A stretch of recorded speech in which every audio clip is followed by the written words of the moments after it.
Hey, konnichiwa-san, it's Gray from Akazashi's Tea House over in Japan. How you doing? Are you good? Are you Genki? Are you going to buy Spider-Man issue 31? What? It's $10, I hear you say? Crazy, right? I know. This is legacy number 925, which is apparently a big deal. So they've launched a 92-page special, which has... supposedly one of the weddings of the year, is it? They've been bigging this up. No, it's not Peter and MJ. It is Tombstone's daughter, Janice, and Robbie Robertson's son, Randy. Yeah, that's how I feel at the moment. Randy Robertson. And I won't give any spoilers here, but let's just say this issue left me like, not annoyed, kind of scratching my head. I'm not even sure what was going on in this issue. Had to reread it to try and find out, did anything even happen? Anyway, it's written by Zeb Wells. It's got art by John Romita Jr. Also, Patrick Gleason's in here. Cara Andrews. I think there's even Mark Bagley. It's a kind of hodgepodge, a Mitch Bix. I don't know what I'm saying. It's a witch's brew of strange preludes, strange setup stories, things that are going to be happening in the rest of this year or even next year. You got Dan Slott writing a couple of very, very short preludes for his 2 upcoming new series. That's right, I said 2.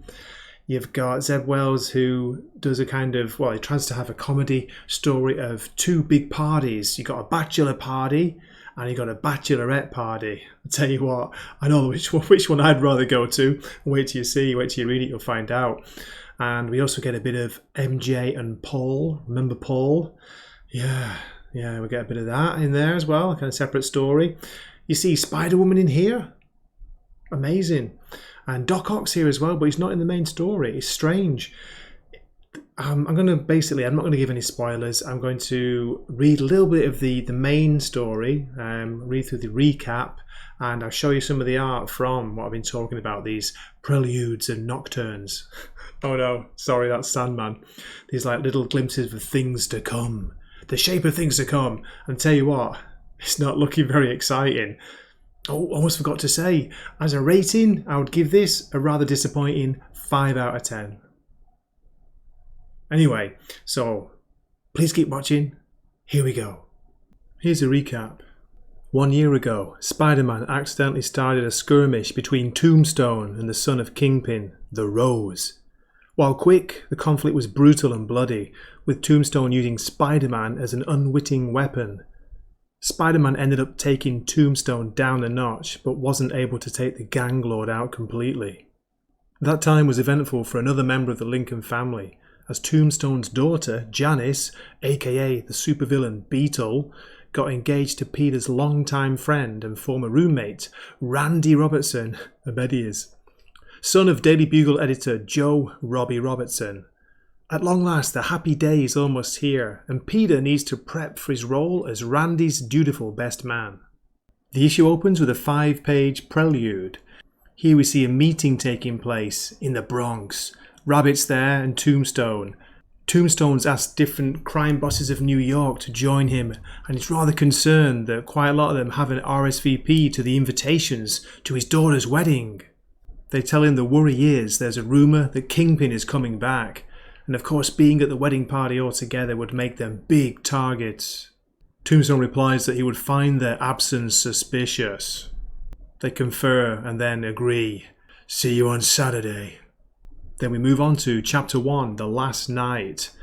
In this chapter we get 2 parties. There's a bachelor party and a bachelorette party going on at the same time. You quickly find out which one looks a lot more fun because you've got Janice. Is it Janice, Tombstone's daughter? The Beetle. Never really heard of her, but anyway. Having a big party in a club. This is contrasted with Peter and Randy having a very sad-looking bachelor's party. Just the 2 of them in some weird cafe somewhere. We see Felicia Hardy, Black Cat, joining the party. She says she's looking for Janice Lincoln, which is Tombstone's daughter. We get Randy asking, what happened to my mates? Like, Peter, you were organising this bachelor party. What happened? And Peter's saying they couldn't make it. Then we jump back to the bachelorette's party where they're hammering shots. Okay, let me skip ahead. Don't want to spoil any more. Chapter 2, we have the big day. The art reverts to John Romita Jr. and we see Marcus Garvey Park, wedding day.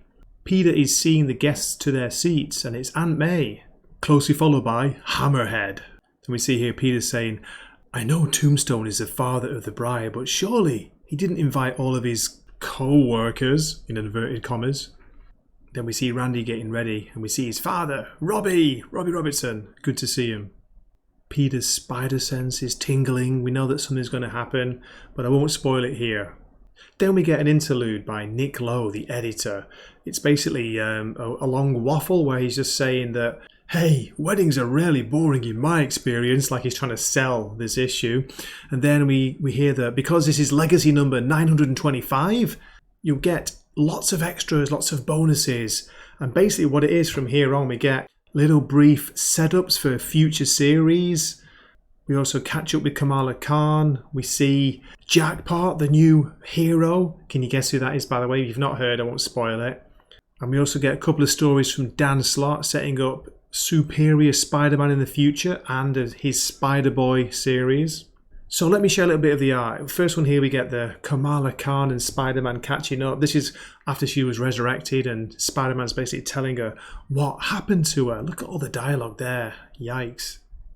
Then we get a Dan Slott mini story here with Doc Ock setting up the Superior Spider-Man, which is to come. Then we get a Mary Jane and Paul interlude written by Celeste Bronfman, who I have no idea who that is, and talking about dealing with the grief of losing those children which were never even real in the first place. There's even a Spider-Woman interlude here, which is apparently setting up a new Spider-Woman issue 1. Not sure when that's coming out, but didn't she have a series not long ago? But then one more Dan Slott mini story, The Mother of Invention, which is basically setting up Spider-Boy. Then after a couple more supplemental stories with some rather strange art, we get a preview of the next issue's cover, issue 32, which will be out in 2 weeks. We've got Spider-Man with his weird Power Rangers costume and Kraven the Hunter in the background. Plus, I think that's Goblin Queen. Is that right? Or Red Goblin? Not quite sure. Anyway, there we go. And there you have it. What do you reckon of that?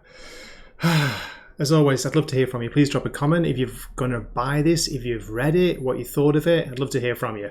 And yeah, hope to see you in a future video. This is Gray, Wakazashi's Tea House. Kind of bored of Spider-Man saying, Matane.